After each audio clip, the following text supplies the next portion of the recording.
जी अस्सलाम वालेकुम अकरम ख्याल साहब। जी बिस्मिल्लाह वालेकुम सलाम। क्या हाल है जनाब? मेरी सांझी फिल्म दे खूबसूरत लोगो, ये दो पंजाबां दी लहंदा पंजाब ते चढ़दा पंजाब, ये उन्होंने मद्देनज़र रख के फिल्म बनाई गई है। पंजाबी बड़ी खूबसूरत फिल्म है ते एक तारीख है, तारीख साज फिल्म है जिंदे के सॉन्ग इंशाल्लाह अल्लाह ने चाहा तो मैं लिखागा। ये सॉन्ग मैं मुकम्मल करांगा इंशाल्लाह इस फिल्म दे। अज बारी स्टूडियो दे विच शूटिंग तो इस फिल्म की ओपनिंग सी, जिंदे प्रोड्यूसर नईम खान साहब ने, इस फिल्म के प्रोड्यूसर जी नईम खान साहब ने।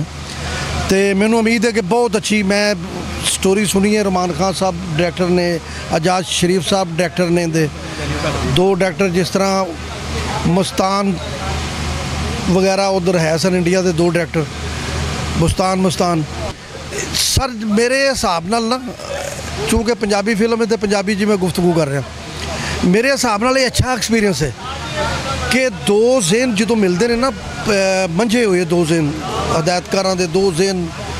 हालांकि लिखन लखारी नूं भी थोड़ी जी परेशानी तो होंदी है कि एक दा ज़हन कुछ तो एक दा नहीं, लेकिन उस अदारे नूं फायदा पहुँच रहा हुंदा। दो ज़हन होणगे, कोई कमी बेशी सारी अच्छे मिल जुल के करनगे तो ये अच्छा काम करनगे।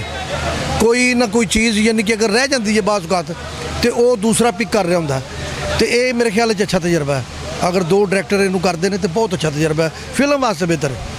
बहुत शुक्रिया जी। जी शुक्रिया, मेहरबानी जी। मैं इस वक्त सांझी फिल्म दे चैनल दे हवाले नाल गल कर रहा। राव अब्दुल गफार साहब इस चैनल दे ओनर ने, तो फिल्मां दे हवाले नाल बड़ी अच्छियां तुहानू लेटेस्ट न्यूज़ां देंदे ने, लेटेस्ट खबरां देंदे ने, और बड़े मंझे हुए राव अब्दुल गफार साहब मंझे हुए लोग ने।